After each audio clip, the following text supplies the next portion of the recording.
Let's start with Patrick Kane. When Dan Bilesma came back from coaching in the World Championship and he had Patrick Kane over there, he used the word special. 88 was special. He's been special his whole career. 9 seasons of 20 goals or more. That's just it. So incredibly consistent throughout his career. Just offense every single season. And maybe what, by his standards, was a slightly down year last year with just 76 points. Just under a point per game. The fact is, he's played over 800 games, and he's over a point per game for his career. So he is a new era offensive player. He was at the early onslaught of these kind of players where it was about the puck, it was about creating plays, creating space, and making it happen offensively.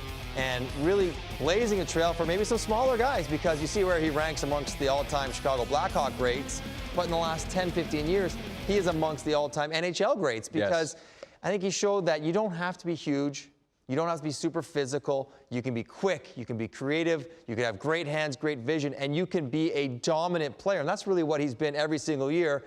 Even last year in, a good year, not a great year, still very much one of the best offensive players in the league. When you talk about blazing a trail, we think about the fact that he went first overall as an American. There's a lot of scrutiny.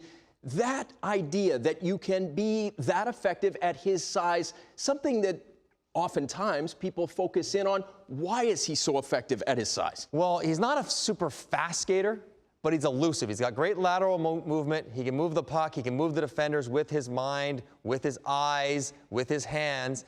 And with all that manipulation, he doesn't have to just skate past you, because listen, if I got the puck, I don't have to work hard to get it off you. You got to work hard to get it off me, and that's where he's better. And the one thing we've seen in Patrick Kane, you talk about that first overall journey, is we have seen growth. We have seen maturity in his game off the ice. He's embraced being a leader, helping Jonathan Toews out in Chicago in that regard, really trying to help now what is a young group trying to support him as an older player to become very good once again. That's a secondary part of his game that has really evolved over the last few years as well. 3 rings earlier this decade, 10, 13, and 15, the Jazz fans will never forget.